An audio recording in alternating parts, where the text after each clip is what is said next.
Az 1876-ban alapított székelyudvarhelyi fényképészet egyedülállónak számít. Itt a Kovács család negyedik generációja foglalkozik a pillanat megörökítésével. Éppen ezért a helyiek már fotós dinasztiaként emlegetik őket. A múlt századforduló időszakában épült napfénytetős műterem és a több mint 100 éves fényképezőgépek is jelzik, itt komoly hagyománya van a fotográfiának. A kiállított képek pedig a példátlan módon megőrzött archívum darabjai. Kovácsék több mint 80 000 negatívra vigyáznak. A tárolószekrényekben üveglemezek és celluloidok őrzik a múltat. A dinasztia alapító idősebb Kovács István az első világháborút is megjárta. Ő a székelyudvarhelyi 82-es gyalogezred katonájaként és fényképészeként vett részt a harcokban.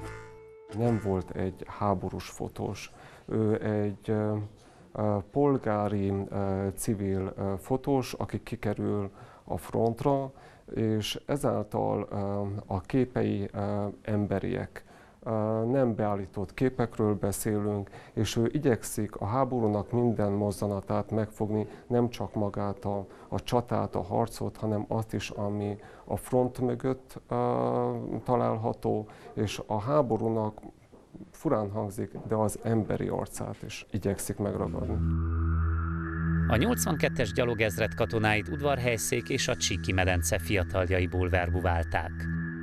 A világháború számtalan székely család sorsát változtatta meg. Csak Udvarhelyszékről több mint 4500-an haltak hősi halált. Ezen a kimagasló művészi érzékkel készült képen épp a harcok kegyetlen következménye látható. De Kovács István a vidám pillanatok megörökítésére is figyelt. Dédunokája 2 történész segítségével válogatta ki a kiállítás anyagát.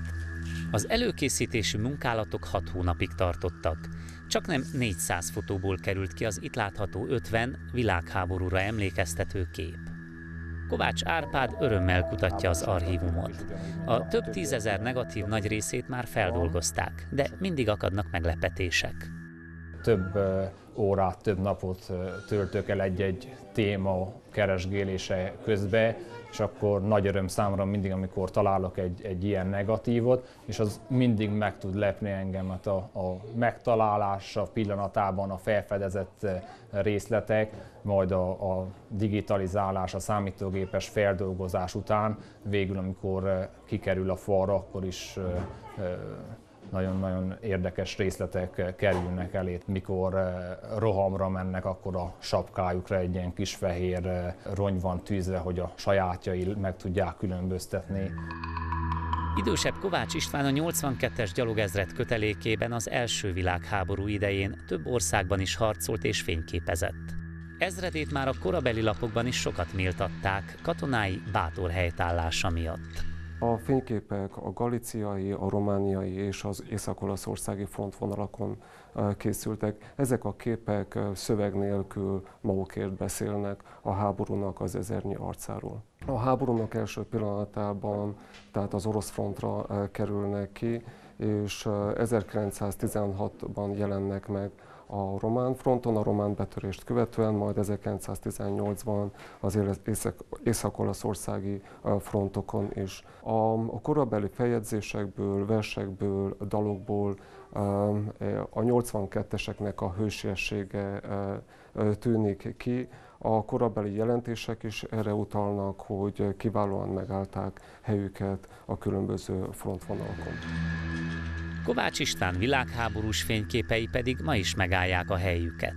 A 82-es székelygyalogezredről felbecsülhetetlen értékű információkat tartalmaznak a készítőre jellemző, magas technikai és művészi színvonalon.